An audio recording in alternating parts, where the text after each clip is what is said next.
On today's edition of Cronkite Sports Live, Sun Devil Baseball has a number next to its name as it looks to extend its 4-game win streak starting tonight with a top 25 Territorial Cup showdown. We have all the insight you need before the duel in the desert goes down in East Phoenix. Sun Devil softball didn't fare too well in its own Territorial Cup last week and lost the series 2-1, lost 5 of its last 7.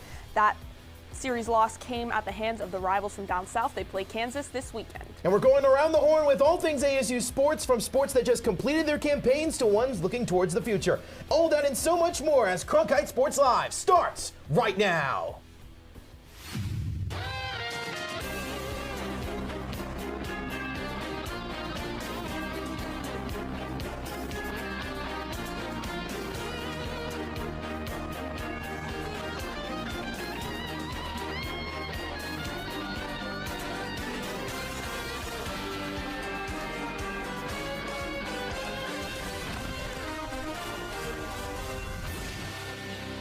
In the Valley, there is no such thing as April showers, but over the next 30 minutes, we hope to keep you refreshed with all things Sun Devil athletics. Welcome back to Studio 6 and another edition of Cronkite Sports Live. My name is Max Cepeda, and that is the incomparable Gabby Chernoff. And Gabby, we enter the final month of season 22 and still so much left on the Sun Devil calendar. Well, Zippy, thank you so much for the title, but yes, winter sports are officially done. Spring has sprung in Tempe, and there's no place we'd rather be than here in downtown Phoenix in Studio 6, talking all things ASU athletics. Or maybe on the corner of Van Buren and Priest, too. Number 24 is now the number of Sun Devil baseball as they're coming off yet another midweek clash, this time against the Titans of Cal State Fullerton, a perennial contender in the college baseball scene.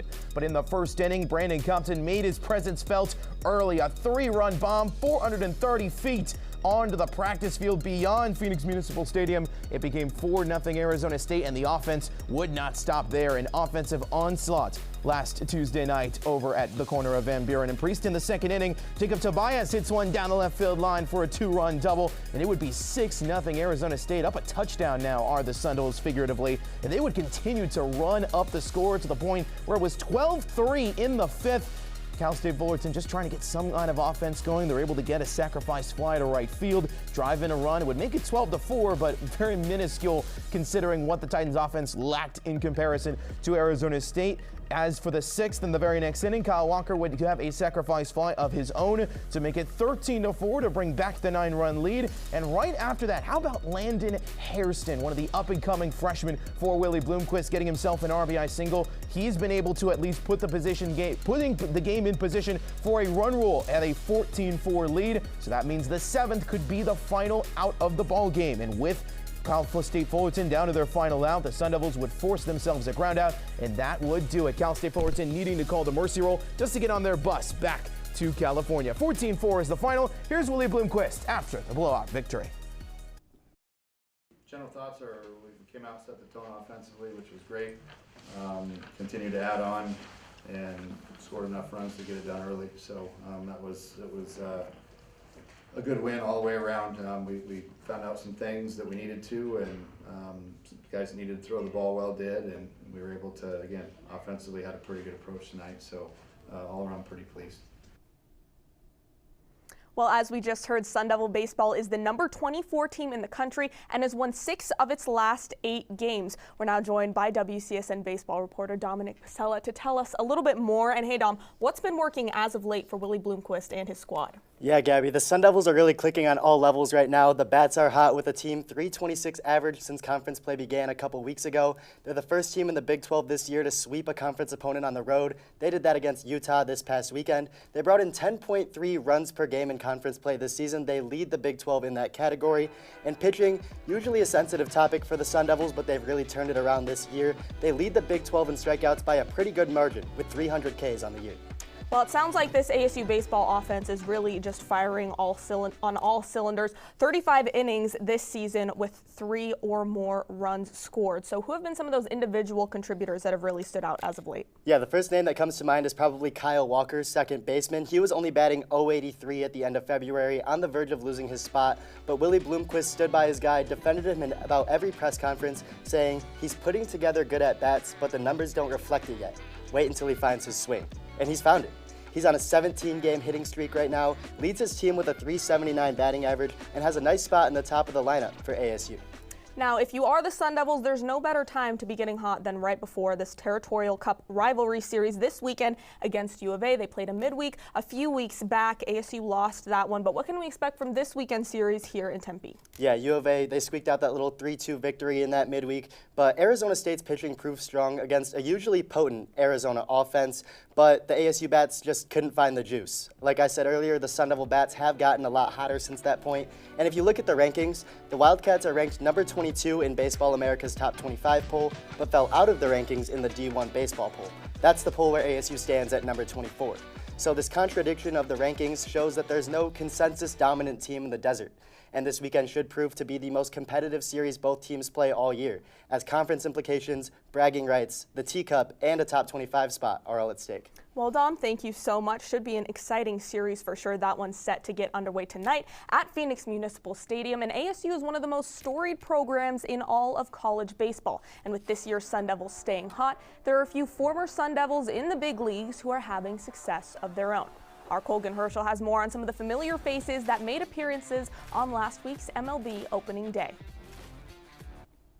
Arizona State baseball saw 7 of its former players earn roster spots on MLB teams for opening day last week. This total is the most in the Big 12, followed by Arizona and Texas Tech at 5. 2020 first overall pick Spencer Torkelson was the only former Sun Devil to start on opening day, in which he collected 4 walks and a homer in his 5 at-bats for the Detroit Tigers. Chandler native and Chicago Cubs third baseman Gage Workman made his MLB debut at Chase Field versus the Arizona Diamondbacks, becoming the 5th Arizona native to make his debut in the state. Pitcher Merrill Kelly for the Diamondbacks and catcher Austin Barnes for the Los Angeles Dodgers are the only other Sun Devils who have played so far this season. Looking ahead at the 2025 MLB Draft, the current Sun Devil roster has a few names that have been turning heads. Redshirt sophomore Brandon Compton has been one of ASU's best hitters this season, hitting 6 home runs and being tied for the team lead in total bases with 61. He's currently the 54th ranked prospect for the 2025 draft, according to MLB.com. Junior pitcher Ben Jacobs is the 72nd ranked prospect and 9th ranked left-handed pitcher in the 2025 draft. He has a 4.42 ERA, allowing 28 hits and striking out 44 batters in his first 7 starts of the season. Other names that could start to pop up on draft boards include senior Jacob Tobias, junior Isaiah Jackson, and senior Jack Martinez. We'll have to wait and see what happens to these Devils at the next level. For Cronkite Sports, I'm Colgan Herschel.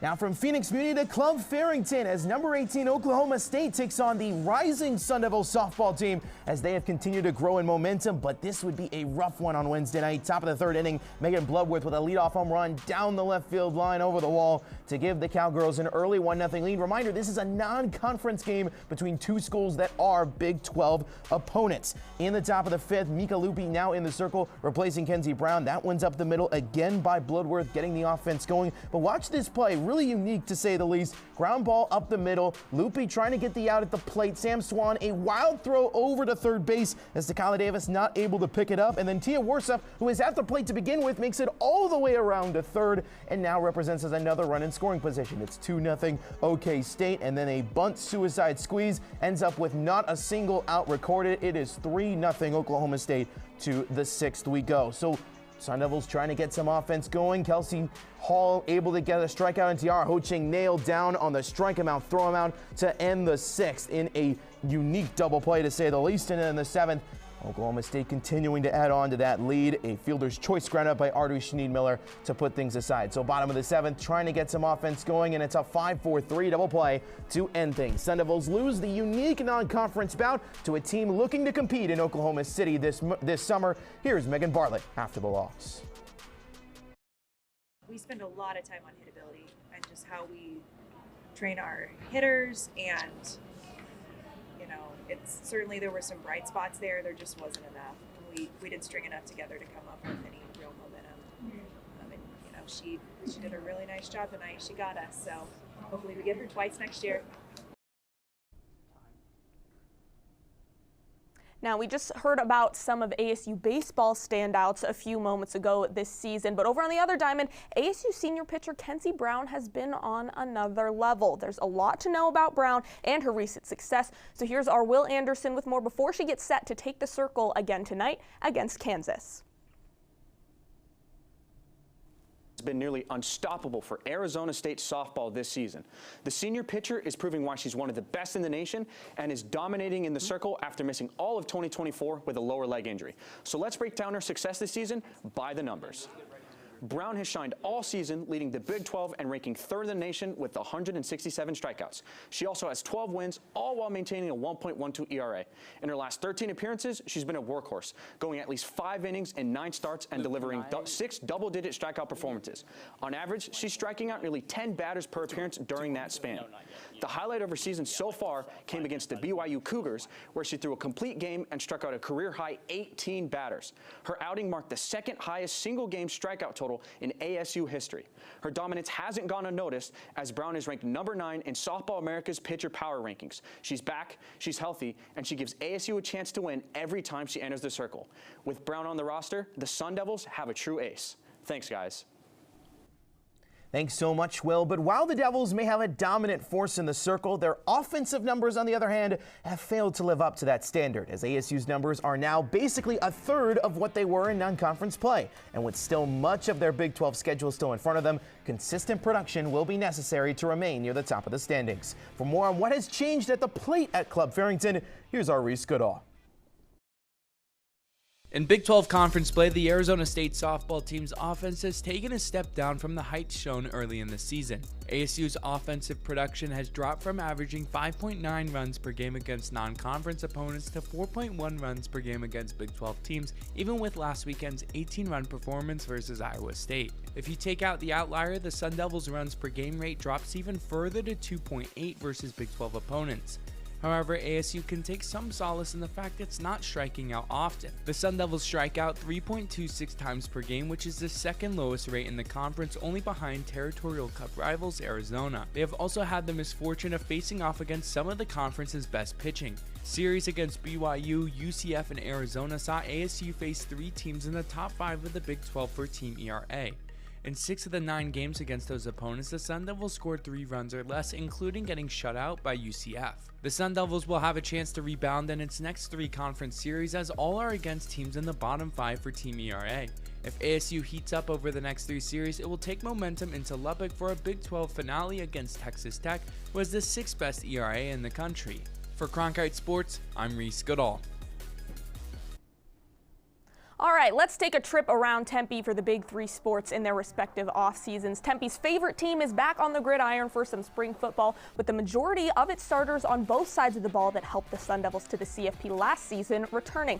Now, that's a pretty stark contrast to each of the last 3 years, which saw numerous star players and other important starters departing via the transfer portal. Now, even with the departure of superstar running back Cam Scadaboo, ASU still has even higher offensive expectations for 2025. But head coach Kenny Dillingham says they still have a long way to go to being a better football team than they were a season ago. Lots of exciting new additions, including that guy, that's 4-star tight end AJ Ia, making his presence known for sure. And I think that's our very own Grace Johnson. Took a little bit of a hit there at spring practice, but it's all smiles and hugs. Everyone's okay. We're happy to report that she's okay. Pro team kind of did her a little bit dirty with the replay on that one. But Grace, we miss you over here in Studio 6 for this week's episode of Cronkite Sports Live. But it's not really all sunshine and rainbows for Bobby Hurley and ASU hoops. The Sun Devils season officially came to a close with their loss to Nebraska in the college basketball crown tournament. Last year's 5-star freshman duo in Jane Quaintance and Josan Sannon entered the portal. Sannon has since committed to St. John's, and amongst many others, much to the chagrin of ASU hoops fans, Bobby Hurley is back for next season for the final year of his contract. He'll be sitting as a lame duck coach after going 4-16 in the program's inaugural Big 12 season. We'll take a hop right over to the other side of Packer Drive. That's another program that just wrapped up its first year in a new conference, ASU Hockey. Greg Powers and company were the NCHC's first ever second place finisher to miss the NCAA tournament after losing to the defending national champions Denver in the conference semifinals in St. Paul, but hey, they went 14-10-1 in league play and were the only team this season to have regulation wins over every other NCHC squad. Off-season activities so far have seen 8 players, only 2 of which were really key contributors, entering the transfer portal, and the commitment of a trio of forwards in Logan Morrell and Sean McGurn, as well as John Waldron this morning from Miami to ASU. So an increase in the number of NCAA Division I roster and scholarship spots from 18 to 26 starting next season should continue to keep things interesting this offseason. All right, let's get away from those mullet maniacs now and calm things down with some green, with some Sun Devil men's golf. Senior Jose Le Ballester will make his Masters debut on Monday after winning the U.S. Amateur Championship last August. On the women's side, Patience Rose and Beth Coulter are teeing up at the Augustana National this week as well. So for more on those Georgia-bound Sun Devils, here's our Jack Kemmler. Arizona State's Patience Rhodes and Beth Coulter compete in the Augusta National Women's Amateur this week, with the chance to showcase their talents on one of golf's most prominent stages for women. Coulter opened strong with an even par round at Champions Retreat Golf Club before ultimately finishing at 5 over, placing 57th and missing the cut for the tournament's final round tomorrow. Rhodes, meanwhile, rebounded from a 4 over start with an even par second round, but still missed out on the final day, tying for 50th. While they both missed the cut, each player will still get to participate in a practice round this morning at Augusta National Golf Club, which is a milestone in any player's career.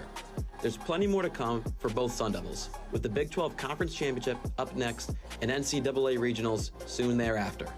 Coulter and Rhodes aren't the only Sun Devils in Augusta this week, as Jose Le Ballester is set to compete on golf's grandest stage next week in the 89th Masters Tournament.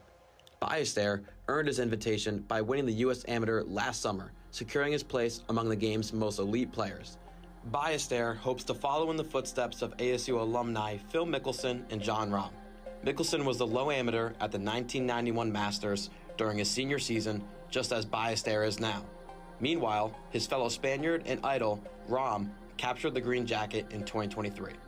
Ballester's goal? To be sitting in Butler Cabin on Sunday with Jim Nantz, the Masters champion, and the Silver Cup, awarded to the low amateur. Reporting for Cronkite Sports, I'm Jack Kemmler.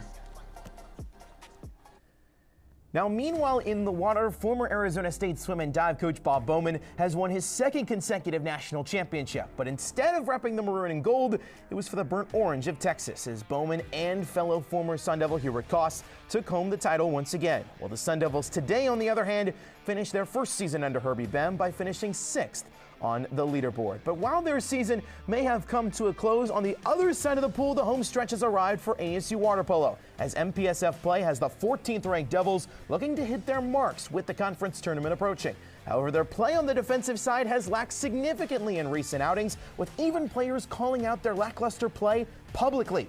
For more on what needs to change, here's our Casey Smith with an in-depth breakdown. Petra Party said it herself. The defense for Arizona State was non-existent in its loss to San Jose State last Saturday. The biggest factor in the disappearing act for the Sun Devils was an inability to stay in the pool. 13 exclusions proved costly in the defeat. Let's take a look back to see what went wrong for ASU. Now, first of all, you might be wondering why there's only 5 Sun Devils in the pool. That's because ASU had an exclusion. It's very similar to a power play in hockey, where one Sun Devil defender was too harsh and she got sent off for the time being.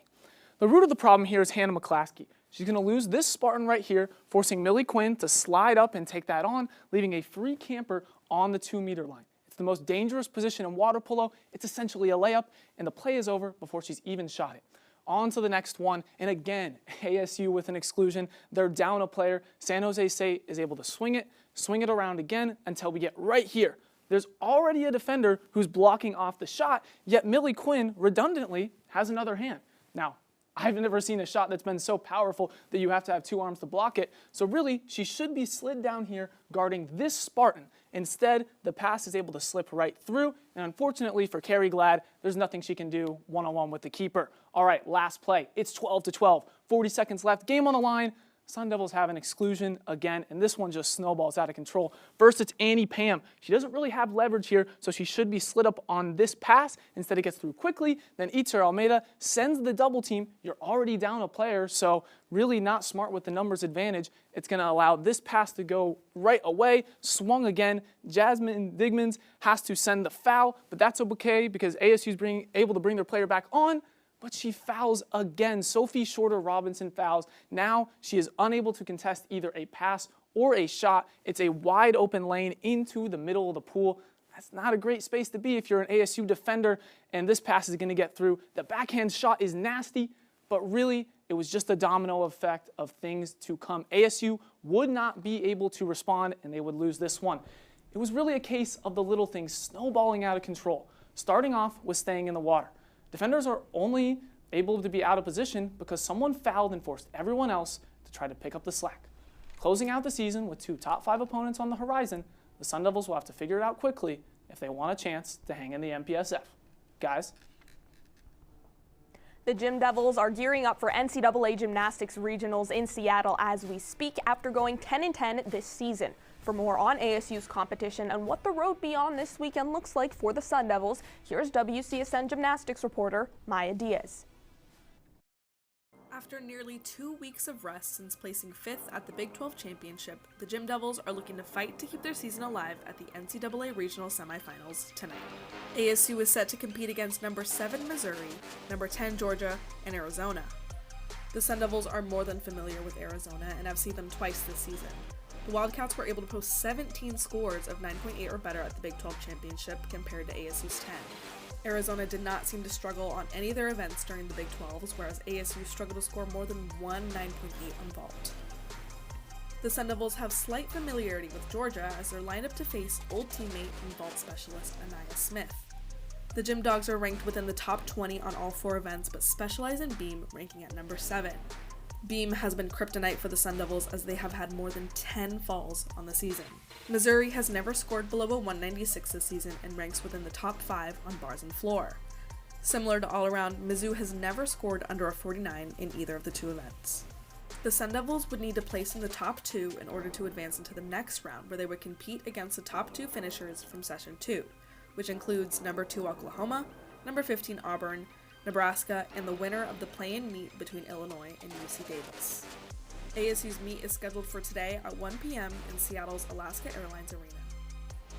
For Cronkite Sports, I'm Maya Diaz. Sun Devil Gymnastics on one right now with 4 9.8s as Nationals is going on as we speak. But from the mat to the pitch we go. Arizona State lacrosse has finally begun conference play after 75% of their season has come and gone. But with just 4 contests to go before the Big 12 tournament in Boulder, Colorado, questions still remain with Coach Pulse's squad. With that being said, we now bring in WCSN lacrosse reporter Nathan Kettlehut, who is with us here in Studio 6 on this Friday. And Nathan, it has been a few weeks since we've last checked in on Arizona State lacrosse. So where do the ladies at Sun Devil Lacrosse Stadium now stand? Well, Max, the Sun Devil season has been quite the roller coaster so far. With a 3-0 start followed by 2 straight losses, it looked like a repeat of the 2024 season could be in store for Arizona State.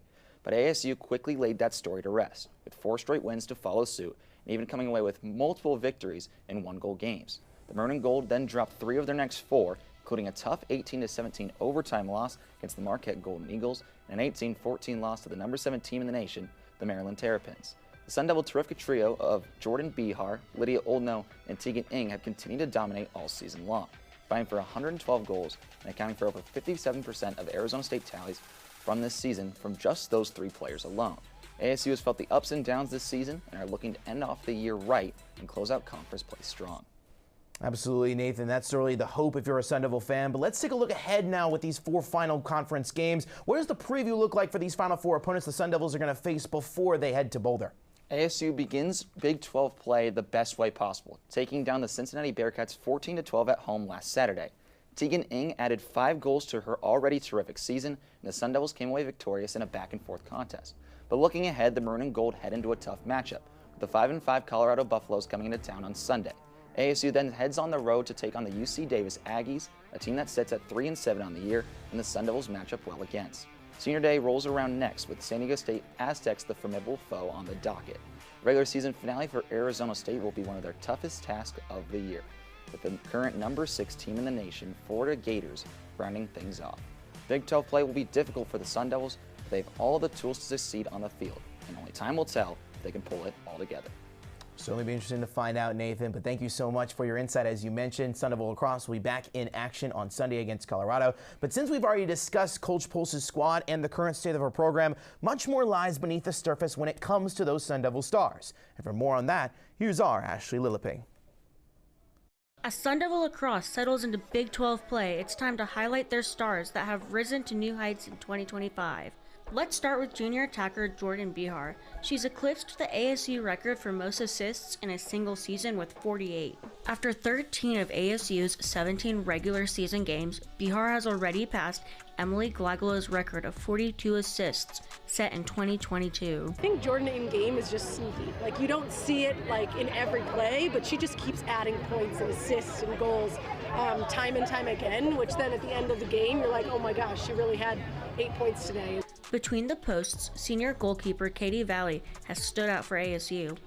She leads the Big 12 in saves per game with 11.31, along with saves percentage, stopping 46.7% of the shots that come her way.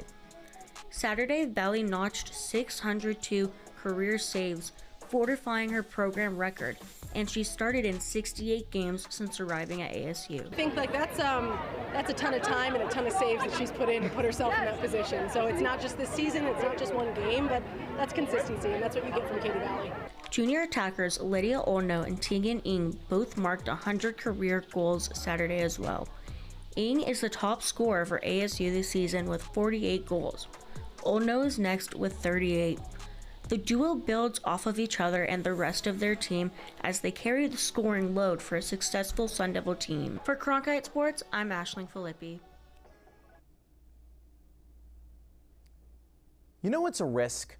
A clean slate, a fresh start, a chance to hit the reset button, look yourself in the mirror and say, all right, let's fix this. That is exactly what Arizona State President Dr. Michael Crow did when hiring Graham Rossini as his new director of athletics. New leadership, new ideas, new expectations, and new pressure, something Rossini has so far proven to embrace with his recent stretch of hirings across the department. The most successful swing happened before Rossini even stepped into leadership, with Kenny Dillingham taking Sun Devil football from the outhouse to the penthouse in the span of 36 months. But his youth, energy, and burning personality for the Maroon and Gold is one that has started to spread across Tempe because of Rossini, turning some programs into immediate fountains of success. Those like volleyball head coach J.J. Van Niel, who in 2 seasons is 58-10 and has lost just one non-conference game while in charge. And Herbie Bem, who after being promoted days after helping men's swimming win a national championship, took over the ship in 2025, pushing the men and women to dominate the Big 12 Conference in year 1. And now enters Molly Miller, who expects to bring the same youthful intensity to a women's basketball program in desperate need of rescuing. But while having passion and constant energy can take a program far, it hasn't always turned into gratifying success for everyone in Tempe. Bobby Hurley is about to reach a decade leading men's basketball, while baseball's Willie Bloomquist, who was supposed to continue the great quote-unquote greatest tradition in college baseball, has yet to reach the NCAA tournament in 4 seasons, a sport that lies close to the heart of Rossini. But both Hurley and Bloomquist have the similar sense of fieriness and passion that successful coaches on this campus have. So what's the difference? Well, I'll let you deep dive into those questions on your own time. But what's important to understand is this. College sports today, you need to have new hires that simply buy you time, but it's results that buy you trust. Each hire Rossini has and will make is an attempt to tell a story of belief in the school's potential and of elevating programs with people who get it, and not just those looking for a nice Power 4 paycheck. But there's no guarantee that any hire works. You know that, and I know that. And hey, if these hires don't work in the long run, in a few years, someone will be at this very desk and will be having the same conversation all over again. And that's the way it is. It's time now for some top plays. We'll kick things off at Phoenix Muni, the midweek against Cal State Fullerton. Bottom of the first inning, Brandon Compton, one of the highest rated MLB draft prospects on this team, a 3-run shot to give the Sun Devils a lead early. And in this very same game, Gabby, a 3-6-1 double play, able to kickstart things on the defensive side. Sun Devils infield defense continuing to improve with each passing week. And then over at Sun Devil Lacrosse Stadium, Lydia Oldno tallies her 100th collegiate goal in this game, and it's double trouble. Tegan Ng does the same thing in the same game, a pair of Sun Devils with their 100th collegiate goal in that matchup against Cincinnati. And that's all we have here for you in studio. It's been a pleasure sitting with you this afternoon to talk all things ASU athletics. And absolutely, and there's still one more month left in this season, so a whole lot more still to get to, of course, with spring football being the headline story and the Bat Sports continuing conference play. But for everyone who makes this show possible, and for the incomparable Gabby Chernoff, my name is Max Cepeda, saying so long from Studio 6, and we'll see you next week for another edition of Cronkite Sports Live.